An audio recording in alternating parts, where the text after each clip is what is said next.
এই জীবন আমি আর রাখবো না।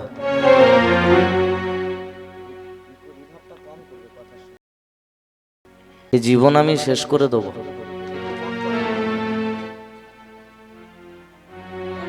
যে জীবনেতে কৃষ্ণকে পাওয়া যায় না,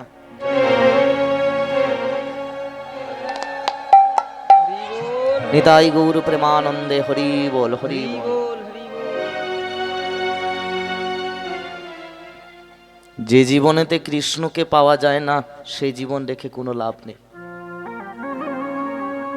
যে জীবনেতে আমি বাবা ডাক শুনতে পারবো না সে জীবন রেখে কোনো লাভ নেই। জানো কৃষ্ণ, আমি লজ্জায় যজমানেতে পূজা করতে যেতে পারি না। যখনই আমি পাড়ায় পূজা করতে বেরোই, পাড়ার লোকজন দেখা মাত্রই আমাকে বলে আমি নাকি একটা আটকুড়ো ব্রাহ্মণ, আমি নাকি কোনোদিনও বাবা হতে পারবো না। না না না, আমি এই জীবন রাখবো না। আমি এই জীবনকে শেষ, আমি এখনই এই রাত্রিবেলা ওই তুঙ্গভদ্রা নদীতে গিয়ে ওই নদীর জলেতে ঝাঁপ দিয়ে আমি আত্মহত্যা করব। ভক্তমণ্ডলী, ভক্তিমতী মা ও বাবারা, এই বলে আজকে কি করলো জানো? এই বলে আজকে আত্মদেব ব্রাহ্মণ চলে গেল তুঙ্গভদ্রা নদীর তীরে, ঝাঁপ দেবে বলে ছুটতে ছুটতে যাচ্ছে। ভক্তমণ্ডলী, ভক্তিমতী মা ও বাবারা, আস্তে বাবা, আস্তে। আজকে আত্মদেব ব্রাহ্মণ বাবা ধৈর্য হারিয়ে ফেলে চলে যাচ্ছে ওই নদীতে ঝাঁপ দেবে বলে। কিন্তু বাবা ঠাকুর, আমি আগেও বলেছি আবার বলছি, ধৈর্য হারিয়ে ফেললে কোনো বস্তুকে সহজে পাওয়া যায় না। ঠিক বললাম না ভুল বললাম? ধৈর্য ধরো, ধৈর্যের গুণ কিন্তু বাবা ঠাকুর মিটা হয়। যদি বলো কেন? এক ছেলে, এক ভক্ত, সে কাটা বদনেও কিন্তু ভগবানের নাম করেছিল।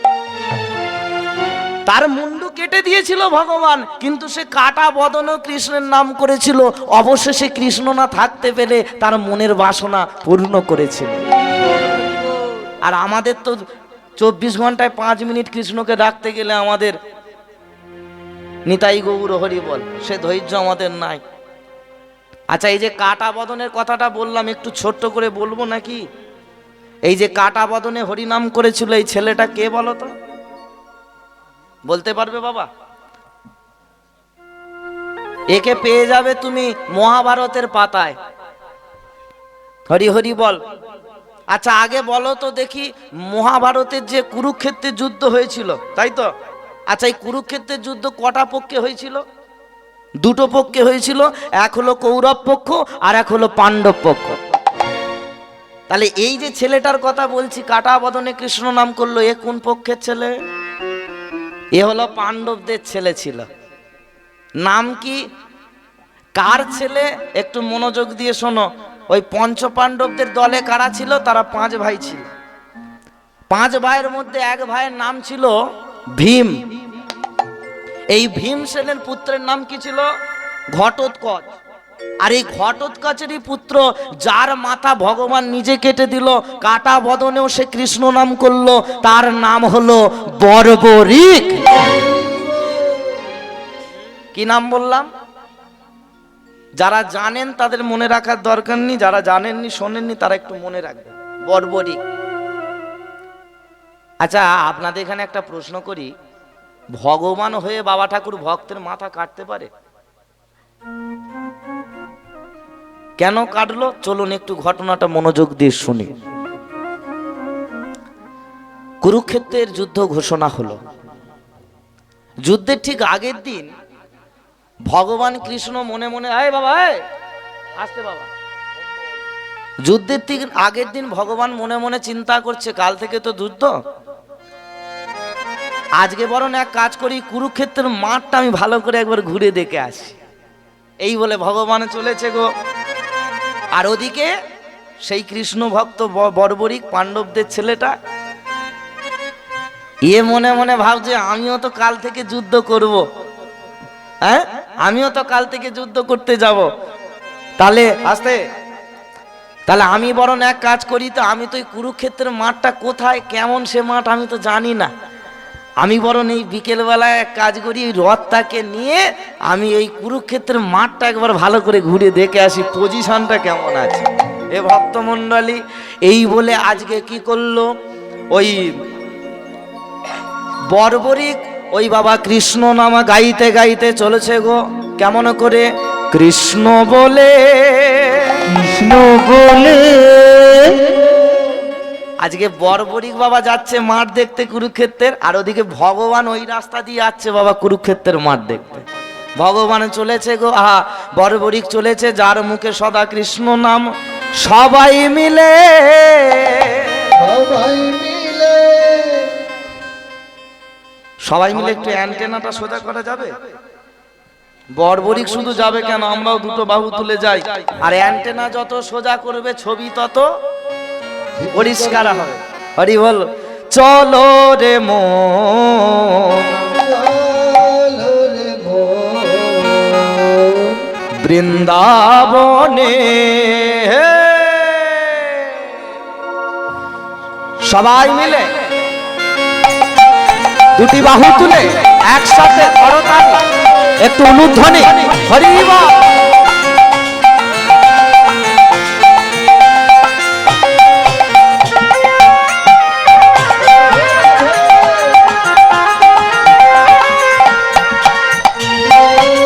রাধে রাধে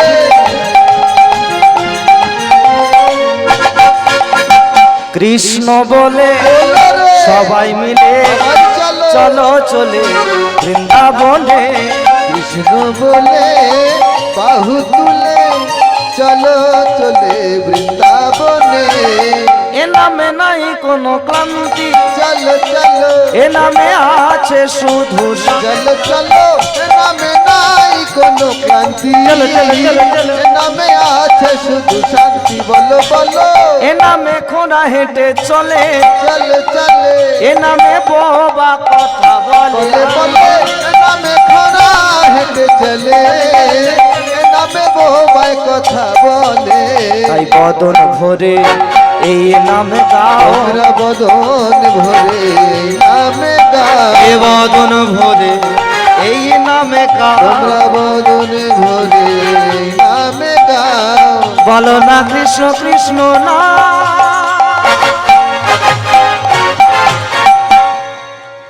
আচ্ছা তোমরা হরিনাম গাইতে পারো তো? দাদা অতিরিক্ত রিভাব হয়ে উড়ে যাচ্ছে সাউন্ডটা একবার। আচ্ছা আমি আগে গাইবো, আমার শুনে সকলে হরিনাম গাইবে কিন্তু। চলো শুরু করে। হরে কৃষ্ণ কৃষ্ণ কৃষ্ণ হরে হরে। সবাই মিলে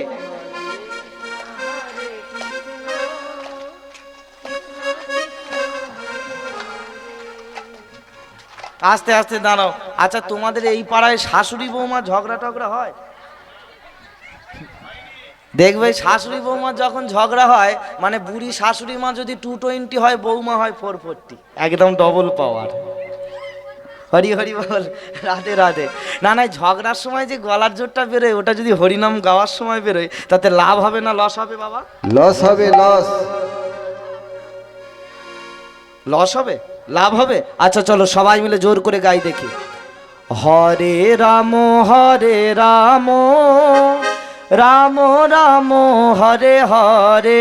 সবাই মিলে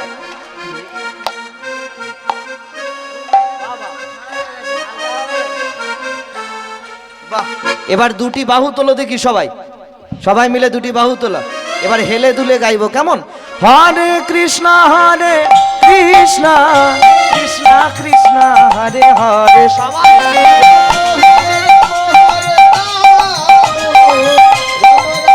হরে হরে হরে কৃষ্ণ কৃষ্ণ কৃষ্ণ হরে হরে। রাম হরে রাম হরে রাম রাম রাম হরে তাই হরে। গৌর হরে কৃষ্ণ কৃষ্ণ কৃষ্ণ হরে হরে। হরে রাম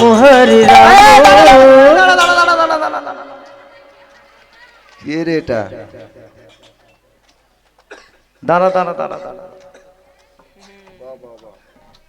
হ্যাঁ তুই এত ভালো হরিনাম গাইতে পারিস? হ্যাঁ, হরি হরি বল। না না, আমি একে বলিনি, মানে ভগবান আসছিল কোন দিক দিয়ে? ওদিক দিয়ে।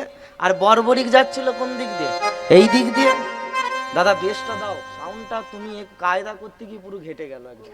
আগেই তো ঠিক ছিল দাদা আমার। হরি হরি বল। বর্বরিক যাচ্ছিল এদিক দিয়ে আর ভগবান আসছিল ওদিক দিয়ে। বর্বরিকে এই নাম শুনে যেই না দুজন মুখোমুখি দেখা হয়েছে, ভগবান বলে দাঁড়া দাঁড়া দাঁড়া, তুই এত সুন্দর হরিনাম গাছ, সারা তুই কাদের ছেলেরা? তোকে তো আগে কোনোদিন দেখিনি। এ ভক্তমণ্ডলী, বর্বরিক উত্তর দিচ্ছে, ঠাকুর কত ভালো হরিনাম গাই তো আমি বলতে পারবো না। ছোটবেলা থেকে সেই আমার ঠাকুমার বদন থেকে তোমার গুণের কথা শুনতে শুনতে আমি না তোমাকে আমার নিজের থেকেও বেশি ভালোবেসে ফেলেছি। ভগবান বলে বাবা, তা হ্যাঁ তুই কাদের ছেলে? বলো ও মা, আমি কাদের ছেলে তুমি জানো না? আরে তুমি ওই কুরুক্ষেত্রের যুদ্ধে যাদের হয়ে যোগদান করেছো আমি তো তাদেরই ছেলে। আস্তে, এই যে মায়েরা এদিকে তাকাও। আচ্ছা, কুরুক্ষেত্রের যুদ্ধে ভগবান কোন পক্ষের হয়ে যোগদান করেছিল? কৌরব পক্ষে, তাই তো? ও পাণ্ডব পক্ষে। তাই আমি তো সেই বংশেরই ছেলে, আমি তো পাণ্ডবদেরই ছেলে। বলে পাণ্ডবদের ছেলে, তুই কাদের ছেলে? বলে ওই যে ভীমসেন আছে না? বলে হ্যাঁ, ভীমের ছেলের নাম বর্বরিক, আমি তো ওই বর্বরিকের ছেলে, তোমার পরম ভক্ত। আহা, আমার ভুল হয়ে গেল, জয়নি। তাই ওই ভীমের পুত্র বাবা ঘটোৎকচ, আর আমি তো ওই ঘটোৎকচেরই একমাত্র সন্তান, আমার নাম হলো কৃষ্ণ ভক্ত বর্বরিক। যখনই এই কথাটা বলেছে সঙ্গে সঙ্গে ভগবান বলে বাবা, ও তুই ভীমের তাহলে নাতি? ঘটোৎকচ বুঝি তোর পিতা? হ্যাঁ গো ঠাকুর। তা খুব ভালো কথা। তা তুই এই বিকেল বেলা এই দিকে কোথায় যাচ্ছিস? ও মা, তুমি জানো না কালকে ওই যে কুরুক্ষেত্রে যুদ্ধ হবে না? আমি তো ওই যুদ্ধ করব, ওই জন্য মাঠটাকে ভালো করে ঘুরে দেখে নিতে যাচ্ছি। বলে বাবা, তুমি যুবক, তোমার যুদ্ধ করাটা দরকার, খুব ভালো যুদ্ধ করবে। বলে হ্যাঁ, তুই যে যুদ্ধ করবি তা তোর হাতে অস্ত্র কোথায়? ও মায়েরা মন দিয়ে শোনো। সঙ্গে সঙ্গে কি উত্তর দিল জানো? বলে শোনো ঠাকুর, আমার কাছে যে কোম্পানির অস্ত্রটা আছে আমি মনে করি ওই কুরুক্ষেত্রের মাঠেতে কোনো যোদ্ধার কাছে এই কোম্পানির অস্ত্রটা। ভগবান বলে হ্যাঁ, কোন কোম্পানির অস্ত্র? বলে আমার কাছে আছে হরি নাম অস্ত্র, আমার কাছে আছে কৃষ্ণ নাম অস্ত্র। যখনই এই কথা বলেছে বাবা ঠাকুর, ভগবান তো চমকে উঠেছে। সর্বনাশ, তুই আমার নাম অস্ত্রকে যুদ্ধে কাজে লাগাবি? বাবা, খুব ভালো, খুব ভালো। তা খুবই ভালো হলো। যাই হোক, আমি তো খুব চিন্তায় পড়ে গেছিলাম যে যখন যুদ্ধ হবে চারিদিকে শুধু তো হাহাকার হবে, চারিদিকে তো আর্তনাদ হবে, কত মায়ের ছেলে মারা যাবে, আর সেই সময় আমাকে হরিনাম কে শোনাবে? যাই হোক, তুই পাণ্ডবদের ছেলে, তুই তার মানে পাণ্ডবদের হয়েই যুদ্ধ করবি, আর আমিও তো পাণ্ডবদের হয়ে আছি। তাহলে এই কুরুক্ষেত্রের যুদ্ধের সময় একটু মাঝে মাঝে আমার কাছে এসে বাবা একটু করে হরিনাম শোনাস তুই। যখনই এই কথাটা বলেছে সঙ্গে সঙ্গে বর্বরিক বলে উঠল, ঠাকুর এখানেই তো একটা গন্ডগোল হয়ে গেল।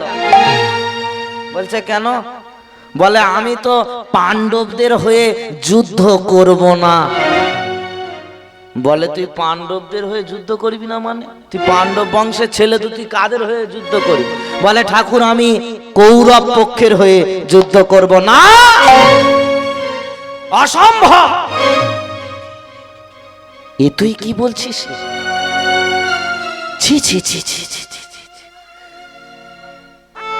তুই পাণ্ডবদের ছেলে হয়ে ওই পাণ্ডবদের শত্রুপক্ষ কৌরবদের হয়ে যুদ্ধ করবি? কিন্তু কেন?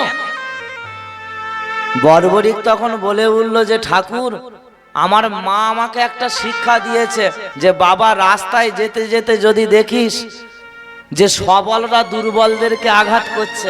না না, তুই সবলদের হয়ে যোগদান করবি না, তুই দুর্বলদের হয়ে যোগদান করে দুর্বলদেরকে রক্ষা করবি আর সবলদেরকে আঘাত করবি। এটাই হলো তোর মায়ের আদেশ। তাই কি করব বলো ঠাকুর, মাতৃ আজ্ঞা তো আর অমান্য করা যায় না। ওই জন্য আমি কৌরবদের হয়ে যুদ্ধ করি। ভগবান বলে, হেরা তোর অঙ্কেতে তুই কি প্রত্যেক বছর ফেল করিস নাকি? বলে কেন ঠাকুর? বলে অঙ্কে তুই এত কাঁচা। আচ্ছা বাবারা একটু এদিকে তাকান, একটু অঙ্কের হিসেবটা বলুন তো। আচ্ছা কৌরবরা কতগুলো ভাই? 100 ভাই। আর পাণ্ডবরা ক ভাই? 5 ভাই। তাহলে অঙ্ক কষে কি হিসেব বার করা হয়? তাহলে কার দলটা বেশি ভারী, কৌরব না পাণ্ডব? কৌরবরা 100 জন, তাহলে অঙ্ক বলছে এই 100 জন এই কৌরবরাই বেশি শক্তিশালী। তাই শোন বর্বরিক, তোর মাথার গন্ডগোল হয়ে গেছে। ওই কৌরবরা হলো সবল আর এই পাণ্ডবরা হলো দুর্বল। তাই তুই ওর দাদুদের হই কাল থেকে যুদ্ধ করিস। বলে ঠাকুর, আমার মাথা ঠিক আছে, আমার মনে হয় তোমার মাথার গন্ডগোল হয়ে গেছে। ভগবান তো চমকে উঠেছে, এ কি সাংঘাতিক ভক্ত রে, আমাকে বলছে আমার মাথার গন্ডগোল হয়ে গেছে। বলে হ্যাঁ হয়েছে। বলে শুনে রাখো একটা কথা কৃষ্ণ, কৌরবদের দলে 100 জন কেন, যদি 1000 জন আসে তবুও কৌরবরা দুর্বল। আর পাণ্ডবদের দলে 5 জন কেন, যদি 3 জনও থাকে এরা হলো সবল। আর কৌরবরা এই কারণেই দুর্বল, কারণ কৌরবদের সঙ্গে যে কৃষ্ণ নাই। কৃষ্ণ নিতাই গৌর হরি। যে দলে না কৃষ্ণ থাকে, যে দলে না কৃষ্ণ থাকে, তারা যে দুর্বল হয় গো, তারা দুর্বল,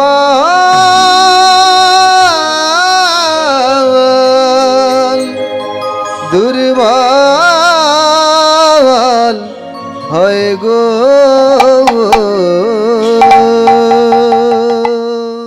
যখন এই কথাটা বলেছে ভগবান তো চিন্তায় পড়ে গেল, এ ভক্ত কি বলে রে, এ আমার থেকে তো বড় বুদ্ধিমান। না না, কিছুতেই একে যুদ্ধ করতে যেতে দেওয়া যাবে না, এ বড় চালাক। ও মায়েরা এদিকে তাকান, দেখবেন যে একটু ভগবানকে ভালোবাসে, ভগবানের শরণাপন্ন হয়, আমার ভগবানের একটা মন্দ স্বভাব আছে, তাকে বারে বারে পরীক্ষা করে। তাই আজকে কেমন করে পরীক্ষা করছে দেখুন বর্বরিককে। বলে শোন বর্বরিক, যুদ্ধ তোকে আমি করতে যেতে দিতে পারি, কিন্তু তার আগে তোকে আমার কাছে একটা পরীক্ষা দিতে হবে। ভগবান বলে বলুন, বর্বরিক বলে বলুন কি পরীক্ষা দিতে হবে? বলে ওই যে দূরেতে দেখছিস একটা বৃক্ষ, ওই বৃক্ষে আছে অজস্র পাতা, ওই বৃক্ষেতে তোকে একটা বাণ মারতে হবে। তুই বাণ মেনে যদি ওই বৃক্ষের সব পাতাকে ছিদ্র করে দিতে পারিস, তবেই জানবো যে সত্যি তুই একজন প্রকৃত যোদ্ধা, তবেই তোকে যুদ্ধ করতে যেতে দেওয়া হবে। বর্বরিক বলে ঠাকুর এ আর কি এমন কথা, তোমার নাম করে যা করি কোনোটা বিফলে যায় না, তাই এই পাতাকে ছিদ্র করাটাও আমার কাছে এমন কোনো ব্যাপার না। এই বলে যখনই না বর্বরিক বাণ নিক্ষেপ করতে যাচ্ছে, ভগবান চালাকি করে কি করেছে না, ওই গাছ থেকে 2টো পাতাকে ছিঁড়ে নিয়ে একটা পাতাকে রাখলেন হাতের মুঠোয়, আর একটা পাতাকে রাখলেন পায়ের তলে। বর্বরিক দেরি করছিস কেন রে, তাড়াতাড়ি বাণটা মার, দেখি তুই সব পাতা ছিঁড়তে পারিস কেন। দেখো মা কেমন চালাকি করলো কৃষ্ণ। কিন্তু বলে না যতই করো চালাকি পরে বুঝবে জ্বালাকি। যখনই না কৃষ্ণ নামের বাণটা বর্বরিক মারলেন, দেখতে পেলেন কি সব পাতা ছিঁড়ে গেছে। আর শুধু তাই নয়, ভগবান যে 2টো পাতাকে লুকিয়ে রেখেছিল সেগুলো ভগবান খুলে দেখছে যে সে 2টো ছিদ্র হয়ে গেছে। ভগবান দেখে মনে মনে চিন্তা করলো সর্বনাশ, এ তো সাংঘাতিক ভক্তরি, আমি পাতা 2টোকে না বলে লুকিয়ে রাখলাম, এগুলো ছিদ্র হয়ে গেল, একে কিছুতেই যুদ্ধ করতে দেওয়া যাবে না। পাণ্ডবদেরকে যদি আমি হাতের মুঠোতে লুকিয়ে রাখি, এর মধ্যে এমন ক্ষমতা আছে ওই নামের বান দিয়ে হাতের মুঠোর মধ্যে এসে মেরে ফেলে দেবে। বর্বরিক, তোমার যুদ্ধ করতে যাওয়া হবে না। ঠাকুর, আমি তো কোনো দোষ করিনি, তাহলে আমি কেন যাব না? ভগবান আবার বাবা ছলনা শুরু করলো। দেখো, বলছে হ্যাঁ তোমাকে যুদ্ধ করতে যেতে দিতে পারি, কিন্তু তার আগে একটা শর্ত আছে। বলো ঠাকুর। কুরুক্ষেত্রে যুদ্ধ করতে যাওয়ার আগে তোমাকে করতে হবে আমার সঙ্গে যুদ্ধ। আমার সঙ্গে যুদ্ধে যদি তুমি জয়লাভ করতে পারো, তবেই তোমায় যেতে দেব কুরুক্ষেত্রের যুদ্ধে। মৃদু হেসে বর্বরিক বললে, ঠাকুর এ তো আমার পরম সৌভাগ্য গো, ভক্ত হয়ে ভগবানের সঙ্গে যুদ্ধ করব। বলছে তুই যদি যুদ্ধ করতে গিয়ে মরে যাস, বলে তাহলে তো আমার আরো পূর্ণ, কারণ ভগবানের হাতে যে মরে সাকেই নরক যন্ত্রণা ভোগ করতে হয় না, একেবারে নিতাই গৌর হরি বল বলে হরি বল, হরি বল। মৃত্যুর পর তাকে বৈকুণ্ঠ প্রাপ্তি হতে হয়। তাই করো আমার সঙ্গে যুদ্ধ। এই বলে আজ ভক্ত আর ভগবানের যুদ্ধ শুরু হলো। দুজনে কোমর থেকে তরবারি বার করলো, একে অপরকে প্রহার করতে লাগলো। যুদ্ধ দীর্ঘ থেকে দীর্ঘতর হতে লাগলো। কিছুতেই বাবা ভগবান বর্বরিককে মারতে পারছেন না। অবশেষে নিরুপায় হয়ে আজকের ভক্তের ভগবান ডাক দিল সুদর্শন চক্রকে। কথা সুদর্শন, সুদর্শনকে ডাকা মাত্রই সুদর্শন চক্র এসে ভগবানের কাছে হাজির হলো। অবশেষে নিরুপায় হয়ে ওই সুদর্শন চক্রের দ্বারা বর্বরিকের ধর থেকে মাথাটা কেটে আলাদা করে দিল। হে ভগবান, তোমার হৃদয়ে কি এক বিন্দু মায়া দয়া নাই? ওগো ভগবান, ভগবানে হয়ে তুমি ভক্তকে কেন এভাবে মারিলে? আমায় বলে দাও ভগবান দয়াময়।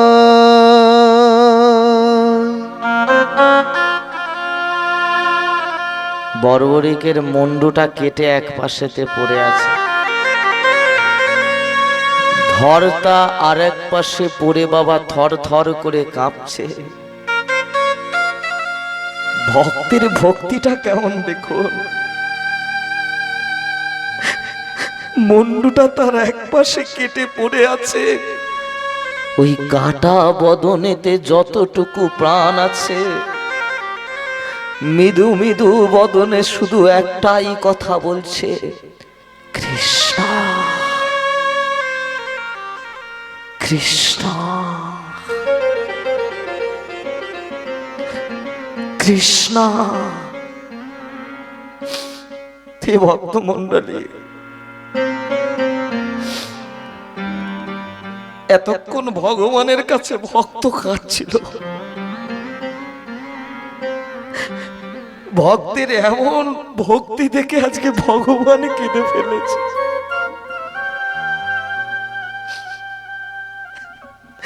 বর্বরিক, তুই আমাকে এত ভালোবাসিস বর্বরিক, তুই কাটা বদনেতে হরিনাম করছিস বর্বরিক।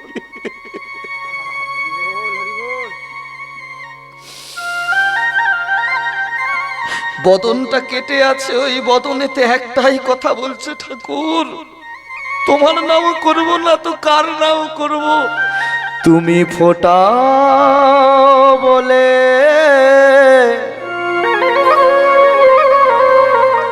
আমি ফুটি গো দয়াল।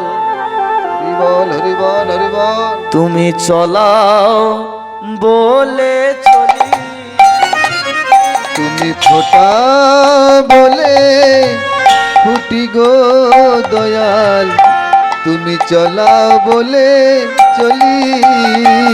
তুমি ফোটাও বলে ফুটি গো দয়াল, তুমি চলাও বলে চলি। তুমি ফোটা বলে ফুটি গো দয়াল, তুমি চলাও বলে চলি।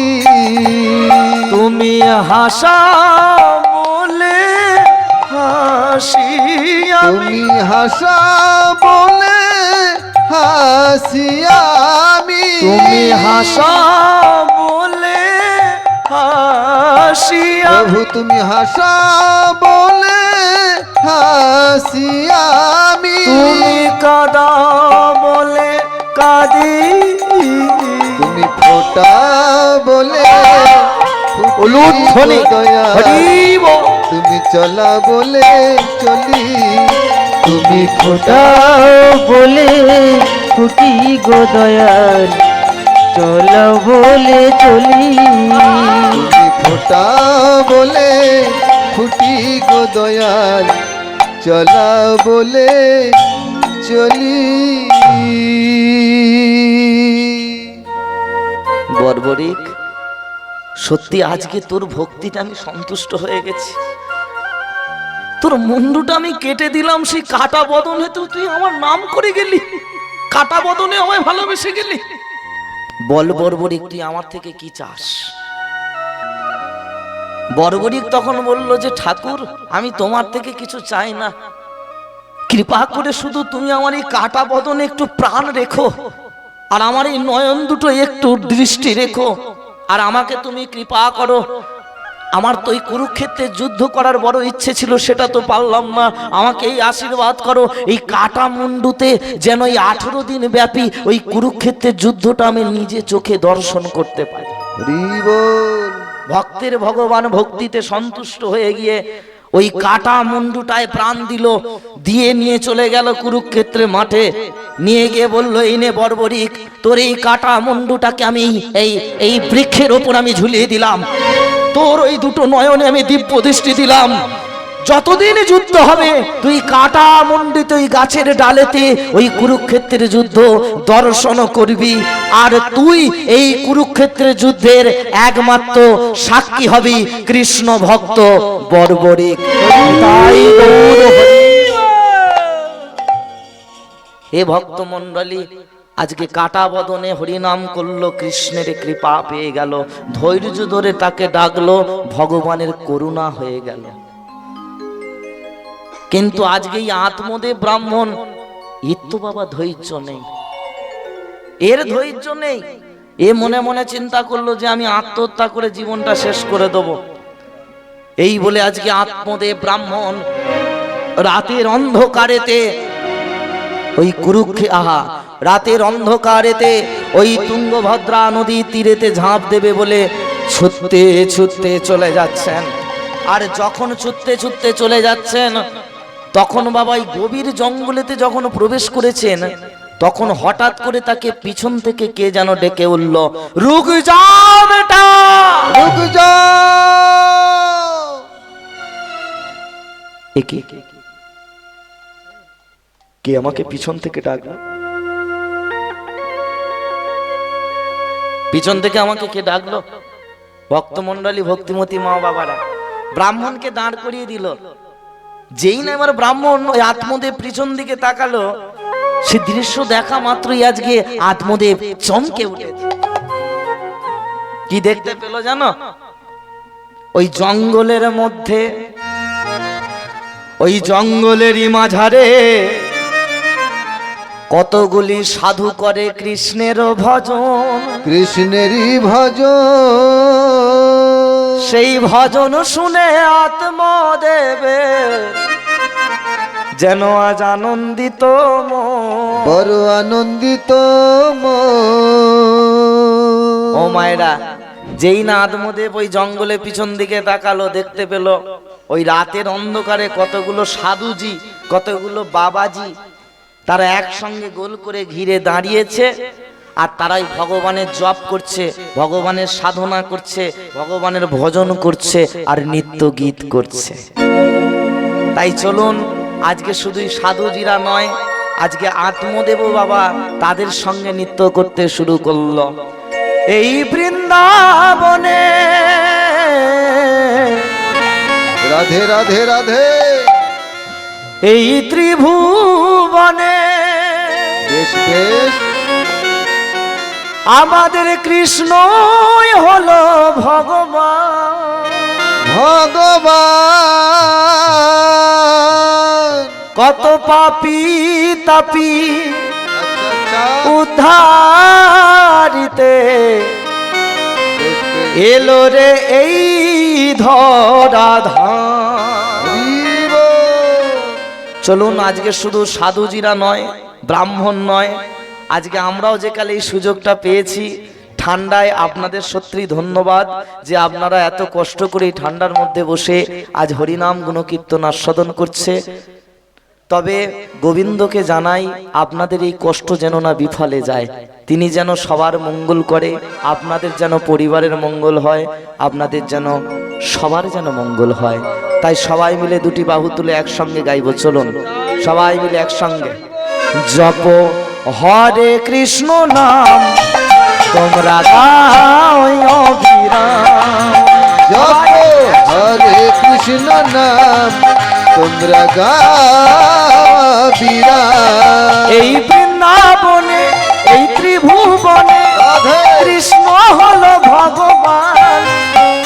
পাপী তাপী উদ্ধারিতে এলো রে এই ধরাধাম। ভজ হরে কৃষ্ণ নাম তোমরা গাবিরাম। জপ হরে কৃষ্ণ নাম তোমরা গাওয়া রাধে রাধে বিরাম। সবাই মিলে দুটি বাহু তুলো, সবাই মিলে একসঙ্গে তালে তালে উলুধ্বনি। হরিব।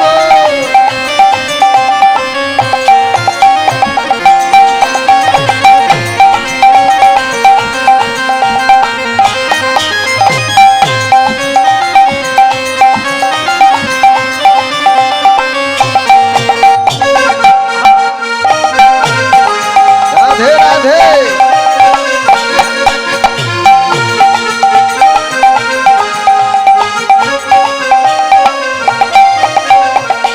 পাপী তাপী যারাই ছিল এই হরি নামে উদ্ধারিল। পাপি তাপি যারাই ছিল তারা হরি নামে উদ্ধারিল। এই যে মায়েরা এদিকে তাকাও, কথাটা কিন্তু অতি বাস্তব কথা, তাই না বাবা ঠাকুর? কত পাপীরাই হরি নামের চোটে উদ্ধার হয়ে গেছে বলুন। যেমন কত পাপীর নাম বলবো, একটা মস্ত বড় পাপী ছিল, তার নাম কি বলুন তো? তার নাম হলো চাপাল গোপাল। এই চাপাল গোপাল কি পাপ করেছিল? শিবাসের দানে হরি নাম বন্ধ করবে বলে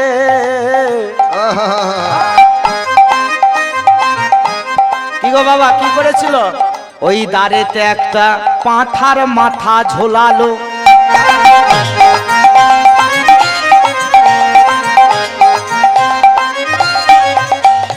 পাঁঠার মাথা ঝুলিয়ে বলল, এই আমি করলাম ভবানী পূজা, এই দিলাম রক্ত চন্দন রক্ত জবা, জয় মা আজকে তোর শক্তি হবে সর্বশ্রেষ্ঠ। জয় তারা জয় কালী, জয় তারা জয় কালী। জয় তারা। এ ভক্তমন্ডলী ওই পাটার মাথা ঝুলিয়ে ভাবলো বেটা নিমাই বড্ড তোর হরিনাম করা, বুঝবে ঠালা। কাল ভোরটা হোক না, তোর ওই হরিনামকেও নদিয়া থেকে বিদেয় করব আর তোকেও বেটা বিদেয় করব। তাহলে এই চালাকি করেছিল, কিন্তু তার চালাকি কি বাবা খেটেছিল? হ্যাঁ, বন্ধ হয়েছিল হরিনাম, বন্ধ হলো না নিমায়ের হরিনাম, বন্ধ হলো না। চাপালে ঝোলালো পাঠার মাথা,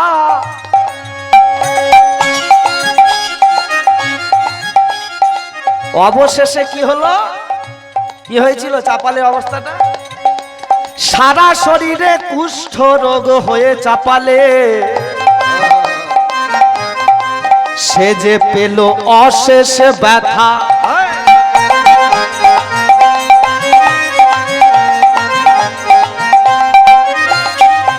তাই পাপি তাপি যারাই ছিল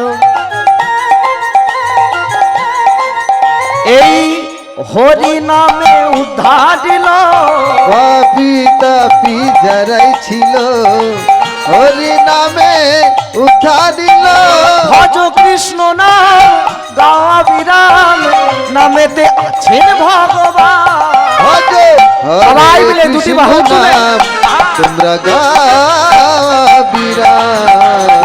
ভজ কৃষ্ণ নাম তোমরা গাওয়া বিরাম। তাই ভজ কৃষ্ণ নাম তোমরা গাও বিরাম। তোমরা ভজ কৃষ্ণ নাম তোমরা গাও বিরাম।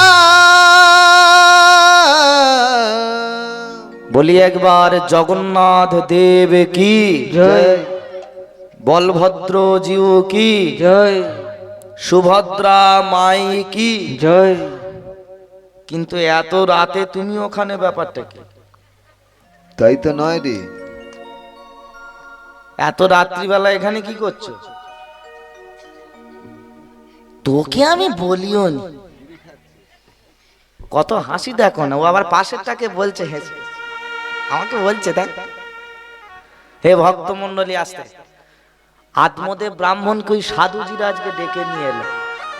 ডেকে নিয়ে এসে বলছে, কে তুমি? এত রাত্রিবেলা তুমি এদিকে কোথায় যাচ্ছিলে? কি নাম তোমার?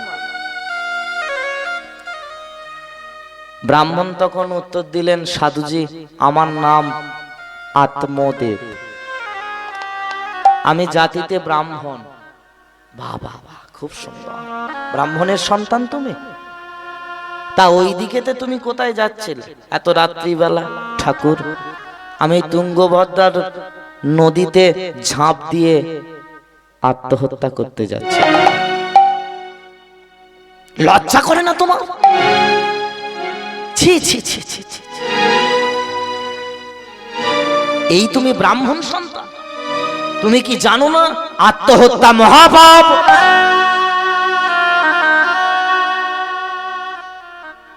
কেন তুমি আত্মহত্যা করতে যাচ্ছিলে? ভক্তমণ্ডলী, ভক্তিমতী মা ও বাবারা, আর যাই হোক, আপনাদের চরণে আমি একটা নিবেদন করে রাখি, কেউ যদি কোনোদিন ভগবানের দাস হয়ে থাকেন, কেউ যদি কোনোদিন একদিন হলেও ভগবানের নাম করে থাকেন,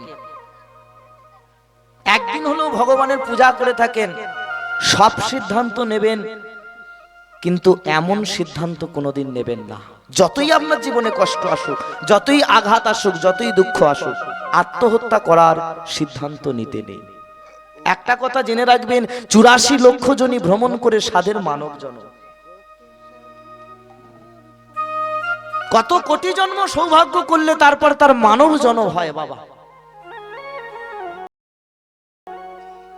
যখন তোমার ব্যথা আসবে, যখন তোমার কষ্ট হবে, তখন তুমি ভগবানের চরণে সেগুলো সঁপে দেবে, ভগবানের চরণে সঁপে দেবে। ভগবানকে বলবে, ঠাকুর তুমি যা করলে হয় করো। চিন্তা করে দেখো না ভক্ত প্রহ্লাদের কথা। ভক্ত প্রহ্লাদকে কত কষ্ট পেতে হয়েছিল সে ভগবানকে ভালোবাসতো বলে। তার নিজের বাবা, নাম কি ছিল তার বাবা? হিরণ্যকশিপু। কি বাবা? এই হিরণ্যকশিপু তাকে কত জ্বালাতন করত, সে শুধু ভগবানকে ভালোবাসতো বলে। একদিন হিরণ্যকশিপু বাবা মজা করে তার ছেলেকে বলছে, হ্যাঁ, মানে এই হিরণ্যকশিপু এ তো ভগবান টগবান বিশ্বাস করতো না, নাস্তিক ভক্ত ছিল। তা হ্যাঁ, তুই যে তোর ঠাকুর ঠাকুর করিস, তার তোর ঠাকুরকে যেখানে ডাকবি সেখানেই পাবি। প্রহ্লাদ মহারাজ বলে উঠলেন যে, দেখো বাবা, তাকে যদি ভক্তি ভরে ডাকা যায়, যেখানে ডাকবো সেখানেই পাবো। তখন সঙ্গে সঙ্গে তার পিতা বলে, আচ্ছা এক কাজ কর, যেখানে ডাকবি সেখানেই ও আসবে, দেখি তোর ডাকে কেমন সাড়া দেয়। এই যে ফটিক স্তম্ভ দেখছিস, এই ফটিক স্তম্ভর ভেতর থেকে সে বেরিয়ে এসে তোকে দেখা দেয় কি দেখি। বার করতে পারবি তোর ভগবানকে? প্রহ্লাদ মহারাজ বললেন, বাবা আমি পারবো। ও মায়েরা, বিশ্বাস দেখুন কতটা ভগবানের প্রতি বিশ্বাসটা খালি। আমাদের এমন বিশ্বাস নেই গো। আজকে প্রহ্লাদ মহারাজ কি করলো না, ওই ফটিক স্তম্ভের সামনে গিয়ে নারায়ণ নারায়ণ বলে যখন ডাকিতে লাগিল, ডাকিতে লাগিল, ভক্তের ভগবান নারায়ণ নৃসিংহ মূর্তি ধারণ করে প্রহ্লাদের সামনে হাজির হইল। হাজি তাই গৌর হইল। প্রেমানন্দ।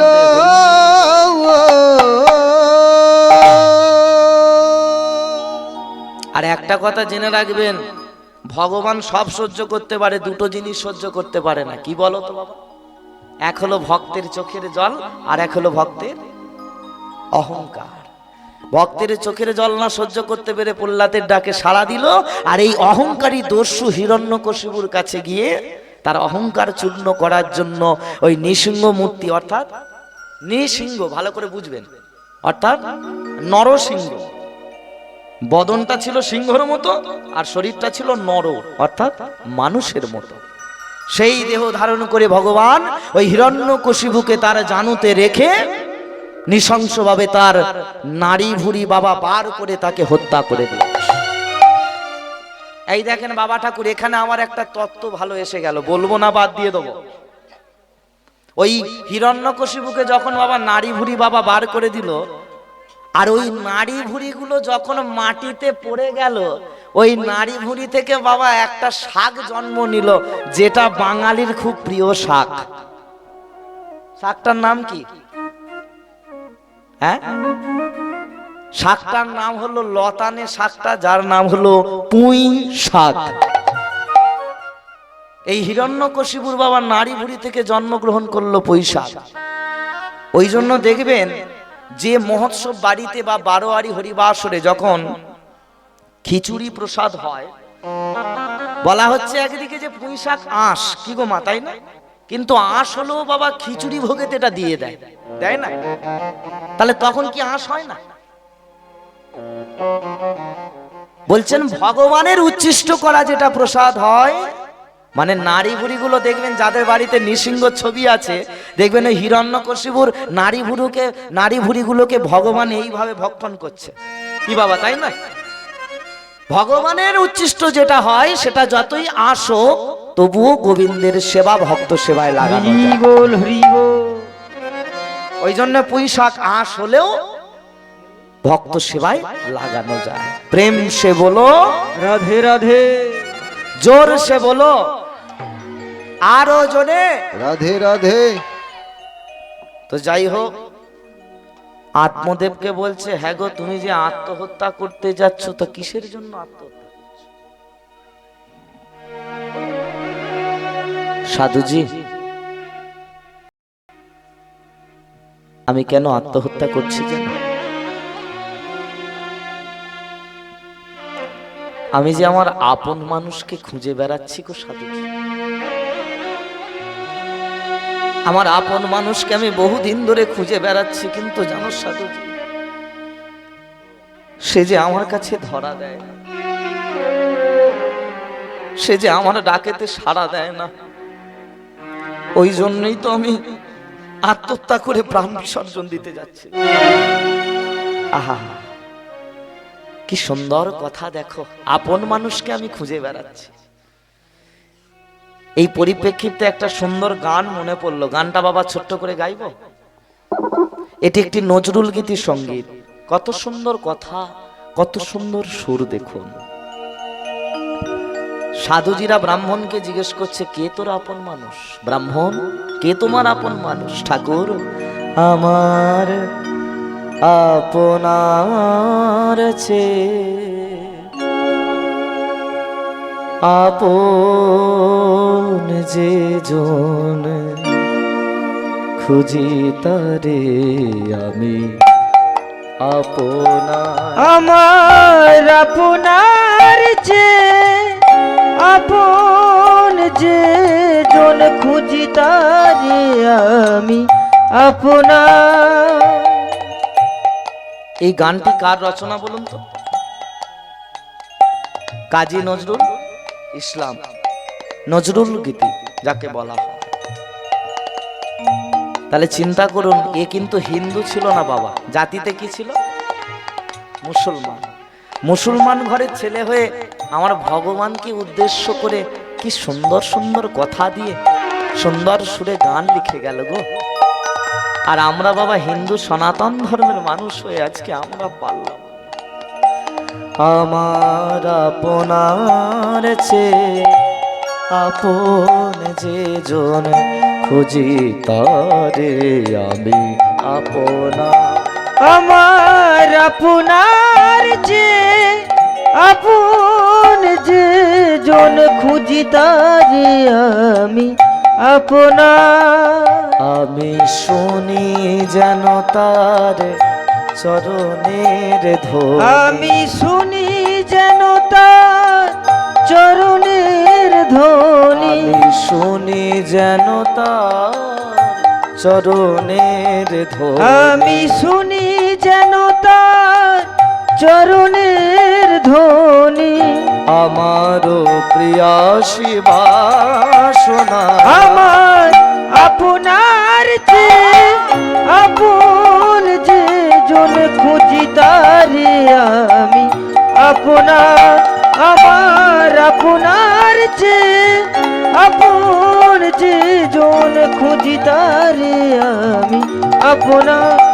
আমি খুঁজি তারে আমি আপনার। আমি খুঁজি তারে আমি আপনার।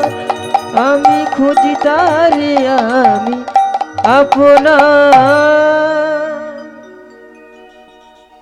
আপন মানুষ কে? তোমার আপন মানুষ গো ব্রাহ্মণ।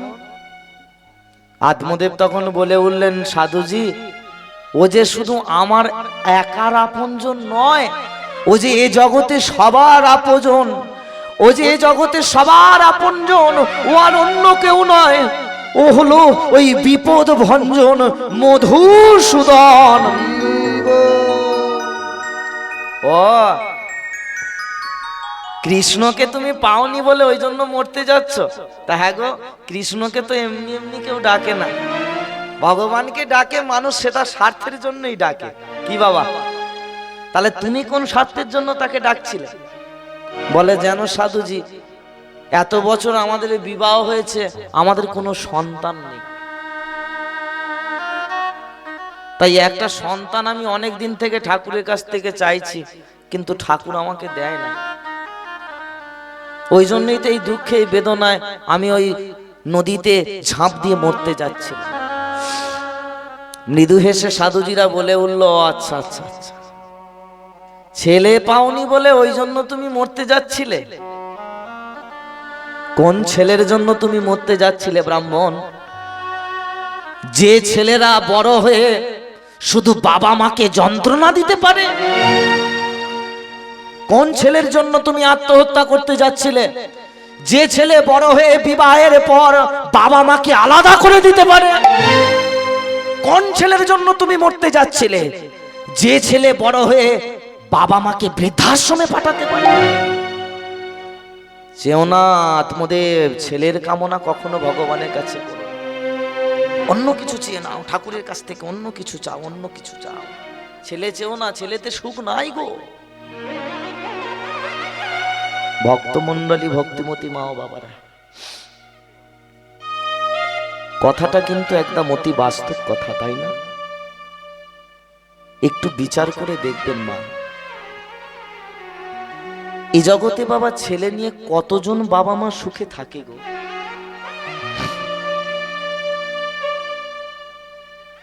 আপনাদের আশীর্বাদে তো অনেক জেলায় জেলায় বাবা ঠাকুর ঘুরে আমি কীর্তন করছি।